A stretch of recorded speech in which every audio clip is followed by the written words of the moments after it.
Hello everybody. Today I'm starting a task I've been putting off a little bit. This is the large fusion beech project. Unfortunately, I've had a number of the trees die off. I'm not going to be buying any more trees over the internet, even if they are relatively cheap. I didn't get what I initially ordered, and I've counted 10 trees that are dead out of this bunch. And there's 44 in this in total when I put it together. So 10, at least 10 are dead. So that's a quarter. I don't really want to take it completely to pieces. So I think I'm just going to try and cut out all the dead ones for now, leave the rest trying to disturb the roots as much as possible. Try not to disturb the roots as much as possible, and then let it grow for another season, and then repot it next year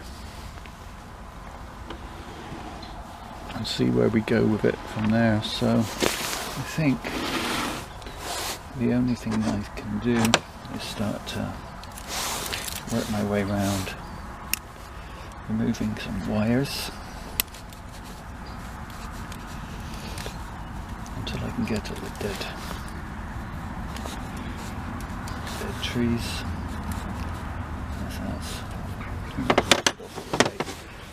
I'm going to chop it and get the completely rotted at the base. Get rid of that piece of root. Sorry, I don't think you actually saw what I did then. So just getting in and cutting off and pulling out the dead root.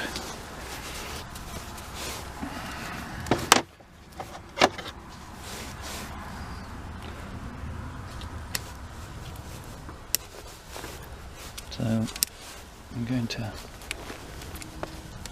go round the tree, removing all the dead pieces as best I can.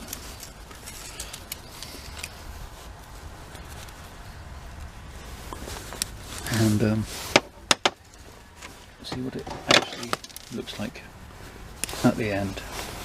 And we've just got the living bits remaining.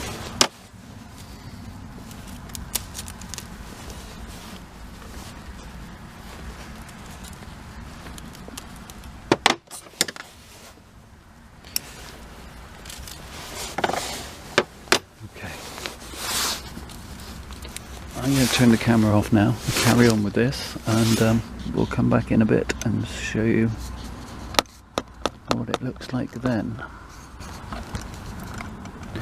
Okay, so I'm continuing to work my way around the tree, and the carnage is actually worse than I thought.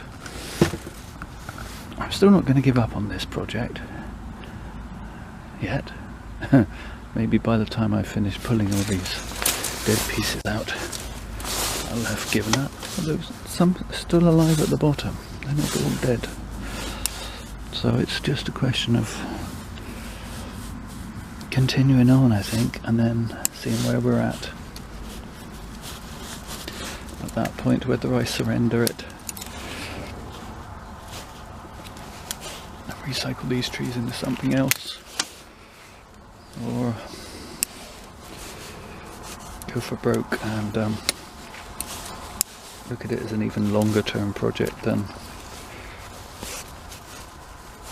I initially did, i.e.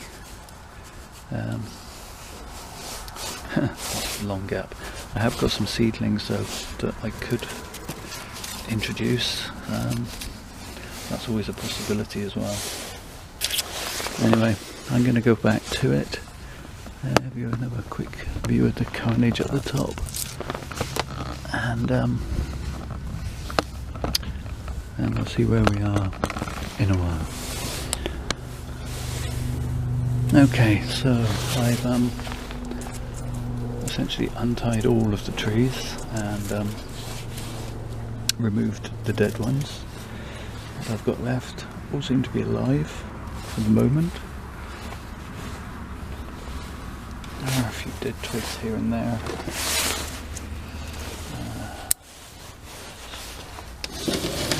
Which I'll be taking out. I'm at a quandary now. I don't really want to take it apart. I do have some young beet seedlings that I could try and plant in a couple of these gaps in the future. The way I see it is I'm never going to get a beech tree that size with that much taper in what's left of my lifetime. I'm 52 and I think to get a tree that size, that sort of taper would take probably another 52 years, and 104, that seems a bit ambitious. Not impossible, but ambitious. I think what I'm going to do is I'm going to leave it as it is. I'm not going to do any more work to it at all for now. I'm going to see if these trees live and survive and grow out in spring. When they do, I can see which ones are definitely alive, because I'm not sure some of this, that I think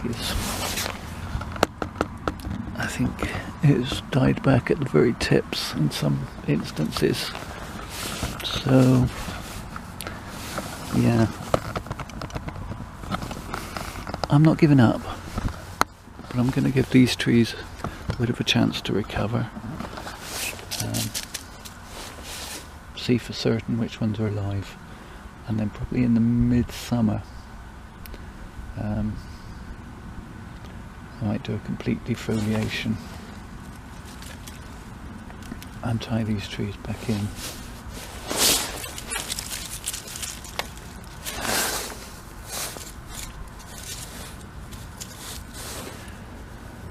I'm definitely going to have to fill these gaps, but I think I'll do that when I repot. I will. As I say, I have some 1-year-old seedlings at the moment, sort of 8 inches tall or so, that may fill in some of these gaps next year. Well, thank you for watching. Not the most successful experiment I've ever done, but I've enjoyed it. I enjoyed doing that as much as I enjoyed putting it together in the first place. Weird maybe, but there you go, that's me. Well, thank you for watching, and see you next time. Okay, so I'm back again. Changed my mind. I have decided to tie in some of these young seedlings that I've got. I'm not going to try and fill in the entire gap. Just put these in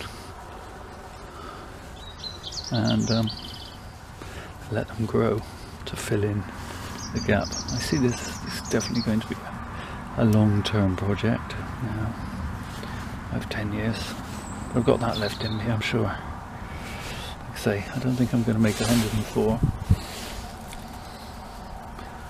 but yeah.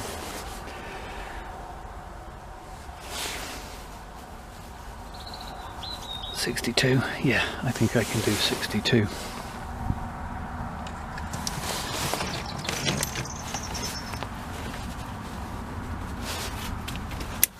Not using any fancy tools. I don't want to disturb the roots any more than I have to, so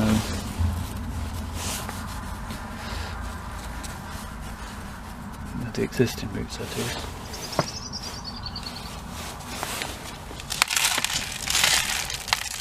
Luckily, these are coming out fairly easily, and I'll just snip off some of the excess root, and then it's just a question of fitting them in a gap.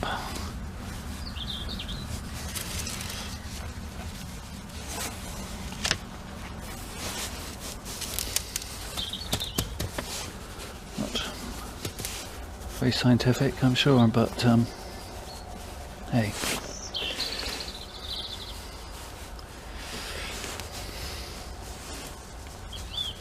I never claimed to be a scientist.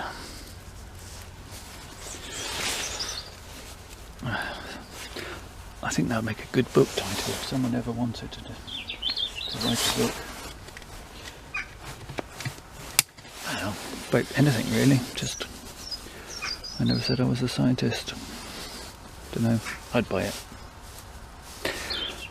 No, I probably wouldn't.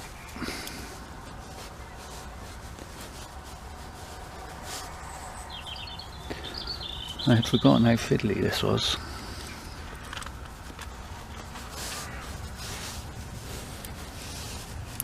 Kind of need to make a U shape and then hook it round. That's it, got it.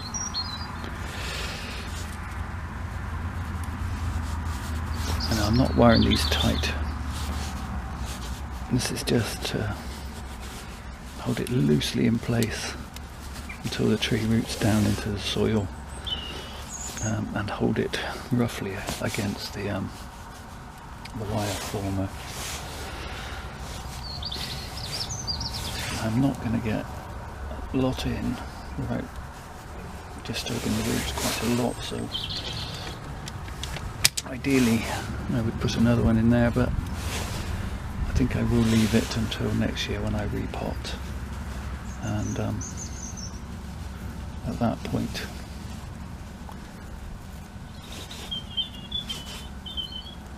when I root prune, it'll be easier. I can just slide another tree in there and wire it to the wire.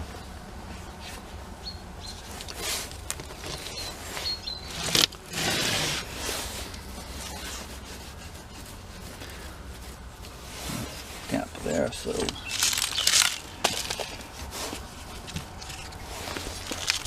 straight one.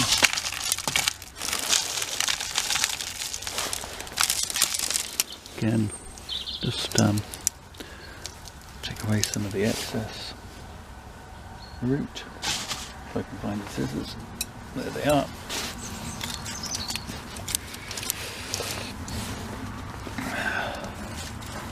And slot it in the hole.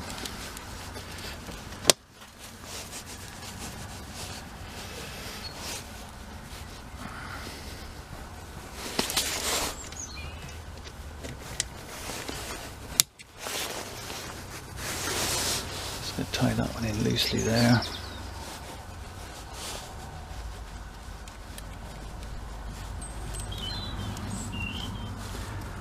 Oh.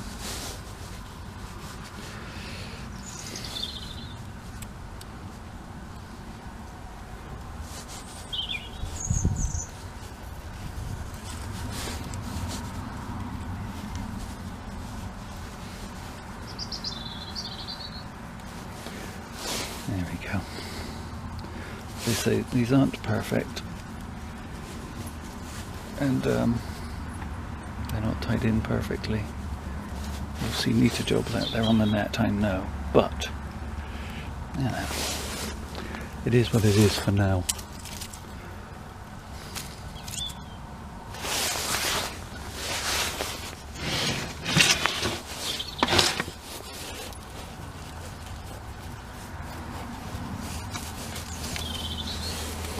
There's really not a lot of room to get any more trees in there without disturbing these existing ones. So I think that really is all I'm going to do for now. So this really is me signing off this time. Thank you. See you all again.